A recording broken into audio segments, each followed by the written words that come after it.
wherever you stand, grab your Bibles and turn with us into John chapter 1. John chapter 1.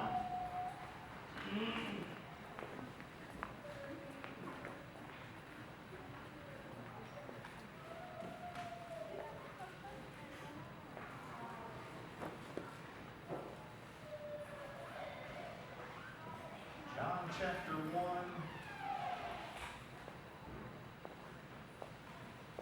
Let's look at verse 35. It says, the next day, again, John was standing with two of his disciples, and he looked at Jesus as he walked by and said, behold, the Lamb of God. The two disciples heard him say this, and they followed Jesus. Jesus turned and saw them following and said to them, what are you seeking? And he said, and they said to him, Rabbi, which means teacher, where are you staying? He said to them, come and you will see. So they came and saw where he was staying, and they stayed with him that day, for it was about the 10th hour. One of the two who heard John speak and followed Jesus was Andrew, Simon Peter's brother. He first found his own brother Simon and said to him, we have found the Messiah, which means Christ.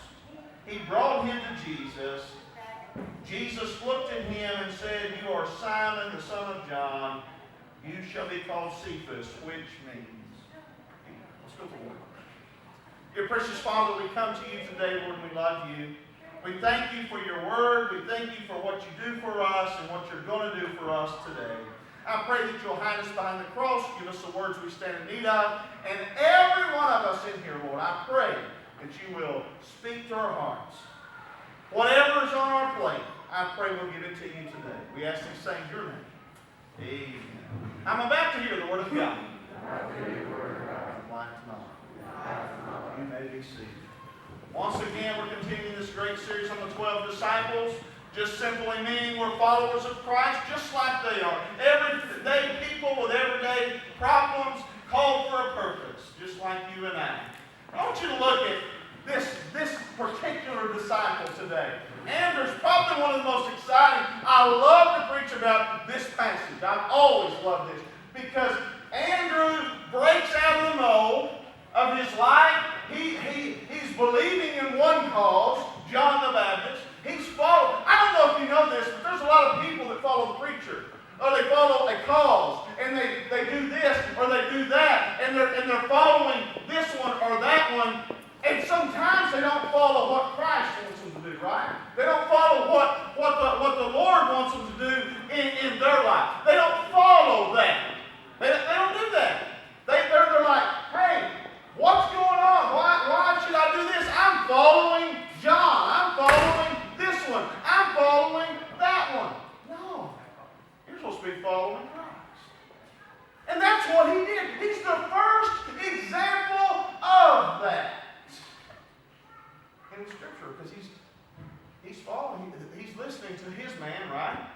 He's listening to his man. John says that he followed him. They listened to, they heard John say, oh, look here, look, here he is. But guess what happened? He still kept his eyes on Christ. He said, wait a minute, this is the guy that we've been waiting on. This is the one that we're waiting to see what he's doing. And Christ turns around and looks. He doesn't say, who are you seeking? Did you notice that? It says, what are you seeking? In verse 38, he says, what are you seeking? Now, I don't know about you, but as I read that again this week, it pierced my heart a little bit. Because Christ, once again, it wasn't about who, it was a what. What do you and that's in 2020 is the same thing. You want to be a disciple of Christ, you want to be a follower of Christ, you need to know what you're seeking. Because many people are just seeking things. Think about your life right now. Think about maybe a time in your life where you was like, man, I don't know what I'm seeking. And you're just kind of fishing for everything, right? And you're like, I'm not finding anything. You know why we're not finding anything? Because we're not finding the very things that we need to look for. He pierced his heart and he says, what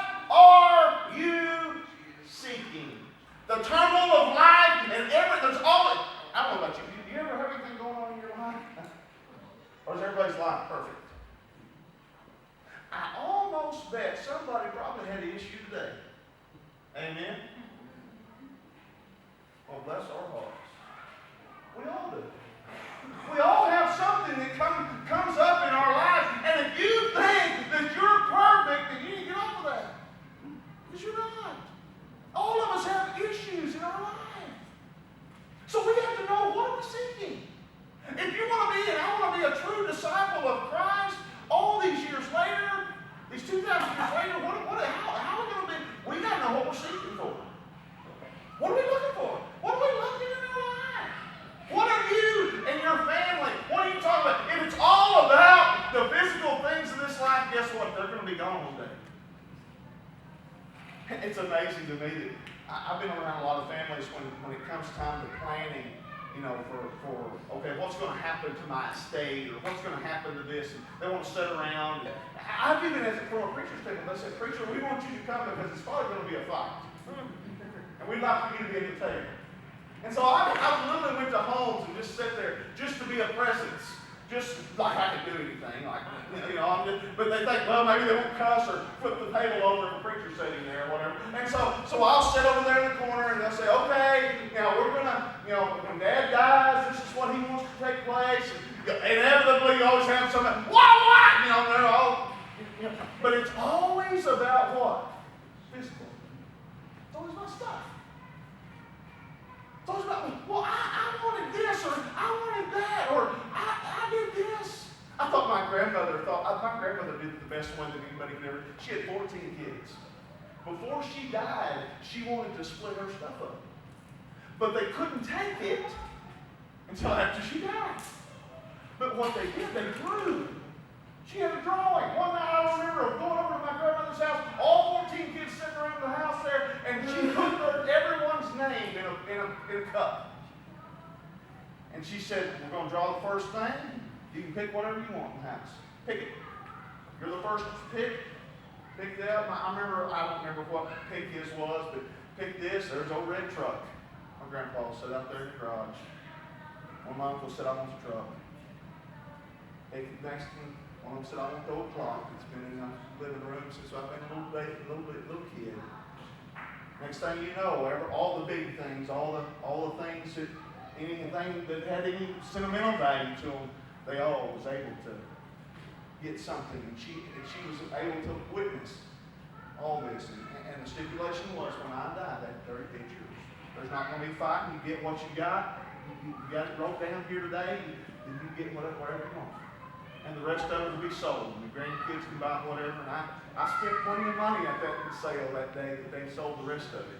Because I wanted my share of that. And I still have some of that stuff around the house today. But it's about stuff. Just about stuff. A lot of the stuff that I've bought collects dust. I'll be honest with you. It brings memories. I get it out and look at it every once in a while. It brings memories of different things about our life. But you and I are built around stuff. And stuff rusts. Stuff tears up. Stuff gets blown away in a tornado. Stuff gets burned up in a fire. But the stuff that Christ is trying to get them to understand will last 2,000 and more years. Amen? He's saying, I want you to, what are you really seeking? What are you seeking in your life? You find that Andrew goes in the scripture that we've read, and he says, we found the Messiah. Now we know this about Peter. He's a little skeptical because if you read in Luke chapter 5, you remember when they were out fishing and they hadn't caught anything all night, and they were kind of not doing very well, and Christ comes to them and says, throw your nets on the other side. This is what Peter says to him. We know he's skeptical because he says this, Master, we have toiled all night and took nothing. You ever tell your kids, do this, and they always come up with an excuse to you? Huh? You say, hey, do this. Can you just hear Peter saying this? But we fished all night, Master. Right? We did it. There's nothing. We've not caught anything. We've done nothing. But, he says, at your word, I will let down the nets. And when they had done this, they enclosed a large number of fish, fish, and their nets were breaking. We knew Peter was skeptical, but he followed Christ. And how did he follow Christ? Because his brother came to him. Knowing, how do you know your brother probably knows, or your sister probably knows you better than most people, right?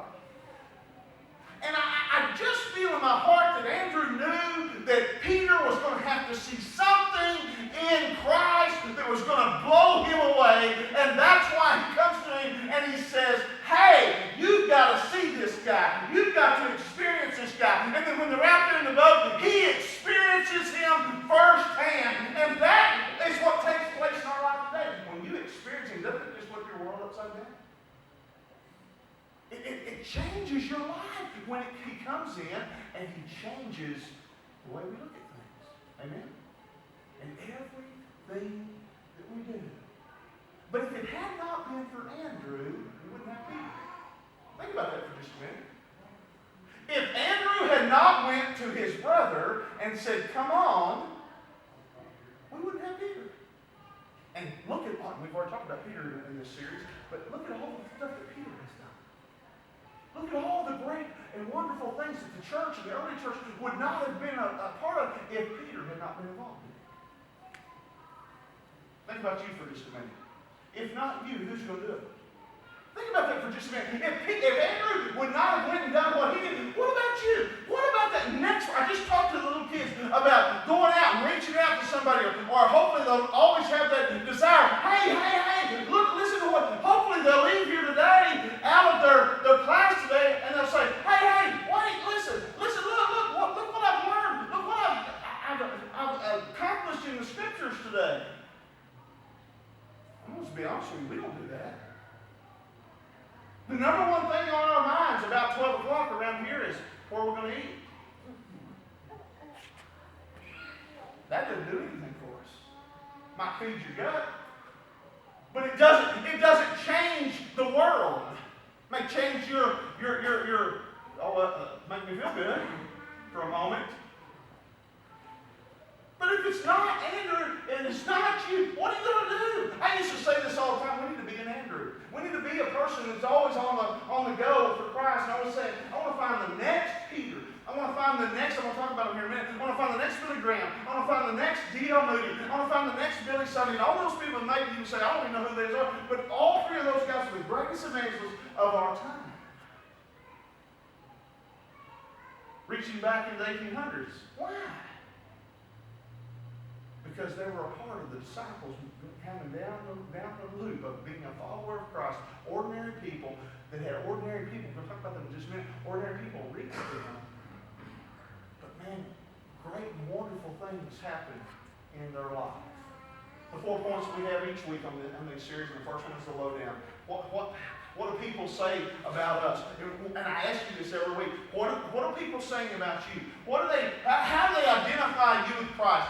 And this is what they did with Andrew. He was the first called. He was the son of Jonah. He was born in Bethsaida. He was lived in Capernaum with Peter. He was a fisherman. He was brother of Simon Peter. He was a disciple of John the Baptist. And the name Andrew derives from the Greek meaning manly. Listen to that. Listen to that.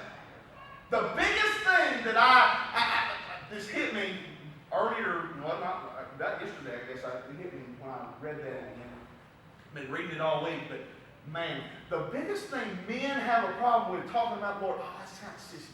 Talking about Jesus, that's kind of sissy thing. No, it didn't. I believe in all sense and purposes of the word, when Andrew's meaning, the Greek meaning manly, I believe it's something that you need to hang on your hat if that's what God wants you to be, and that's manly. It'll be man. Oh, it's tough and cool to talk about guns and this or boats or bows or whatever. I mean, that's cool. You're a man. You do this kind of stuff. And, we name our kid after the arrow, and I think that's still a cool deal, and all that kind of stuff. But you want to be manly? You talk about Christ. You talk about Christ to your kids. It's sad that when you take the women out of the household and Jesus might not even be mentioned.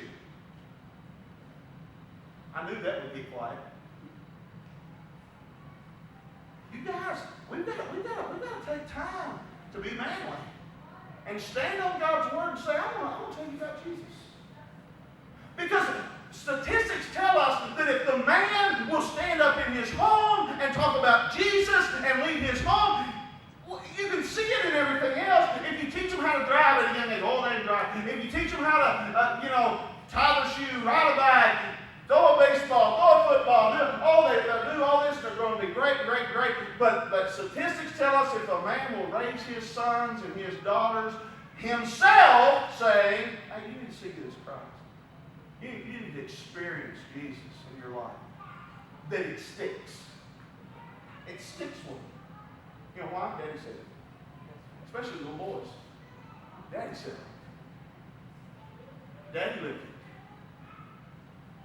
My dad was not a big outgoing person talking about his faith and stuff, but the moments that I hold dear in my life are the moments where he told me. I remember this just like it was yesterday. There was a time I was going through. I was really looking back on it. I was fighting the ministry. I accepted the call at 17, but about 15 years old, I was feeling something going on in my life, and I was just really battling a lot of things, and I was trying to. What am I going to do? I want to be a football coach. I don't want to be a preacher. I don't want to be stand up in churches and go and all this. I don't want to do that. And so I was battling that as early as 15. And I remember one night my dad told me, he said, you know what? Said, whatever you do, you're going to affect a generation, not after you, but the one after that, and the one after that, and the one after that. And at that time, we had somebody in our family that was not living for the Lord, and he used them as an example. And he said, look at them. They're going to break that chain. There's going to be a generation after generation after generation that's not going to follow Christ unless the Lord intervenes in their life. You and I need to see in our life that it's okay to stand up. Ladies, the same way with you. If we don't want, ladies, sometimes you're more impersonal than anybody, and you'll say, oh, well, I don't want to cause a ruckus, so I'm not going to say anything about Christ, and my friend, she needs to know the Lord, but I don't want to get her upset. But y'all fight over nail polish, or whatever. I don't know. That was a bad example. You can tell I'm not a woman. Facebook post, there you go. I don't know. But anyway, you'll fight over something. You'll fight over something, just over something fiddling. Why not have a good quality discussion about Christ? We need people talking about Christ. It's wonderful that you come into church. It's wonderful that you experience Christ on Sunday or Wednesday night or in one of the life groups or CR or any ministries that we have. But it's even better when you're talking about it out there. That they can experience. I don't know who this week I'm going to talk to that they may make a difference in the world way after I'm gone. I'll be honest with you a while ago, and I looked at little Ricky a while ago. This is what I do with every baby. This is what I do with that. This is what I do when Trip was born. I do this with every baby. Every baby. And I look at them. What are they going to do? What are they going to do? They're not going to be a baby all along. And I know that breaks her heart. I mean, I won't mind it. I want that little guy back there to just stay little. I love them when they're little. But they're not going to always, they're not always going to be that. But you know what I do? I look at them. In the first year, he's a year old, right? Liam, he's in his first year. But man, look at all the years ahead of him. What's he going to be? What's he going to do? Oh, he may be a coach like his dad. And I know his dad probably like that. That'd be cool. That'd be cool. but whatever. Maybe a great hunter, like their family is. They all do pretty good hunting and things like that. But I look at them, and I look from a different standpoint. I'm like, what are they going to do for God? Well, what's little Ripken going to do? He's going to have a big old long name. He's going to remember a preacher talking about his arrow in his name and all that. Because as long as I know him, I'm going to mention that about him. And you've got to look at